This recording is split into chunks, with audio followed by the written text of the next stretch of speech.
আত্মসাৎ করতে ভালো লাগে। কখন বুঝবেন আল্লাহ আপনাকে ভালোবাসে?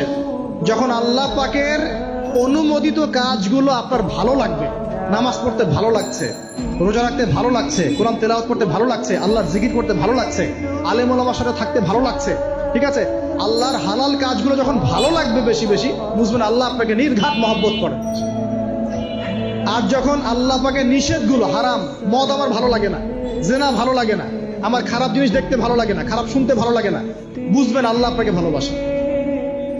আর যখন দেখবেন খারাপের পিছনে আপনার ঝোঁক বেশি, দুর্নীতি করতে ভালো লাগে, সুদ খাইতে ভালো লাগে, ঘুষ খাইতে ভালো লাগে, কাউকে ঠকাইলে মনে হয় আমি স্মার্ট হয়ে গেল, হ্যাঁ, মানুষের টাকা আত্মসাৎ করতে ভালো লাগে, নামাজ না পড়ে ঘুম দিতে ভালো লাগে, ঠিক আছে, রমজান মাসে বিড়ি টানতে ভালো লাগে, ঠিক আছে, মেয়ের সাথে যে টাঙ্কি মারতে ভালো লাগে, তখন বুঝবেন যে আল্লাহ আপনাকে এখনো ভালোবাসেন, বা আপনি আল্লাহর ভালোবাসা পাওয়ার যোগ্যতা হারিয়ে ফেলেছেন।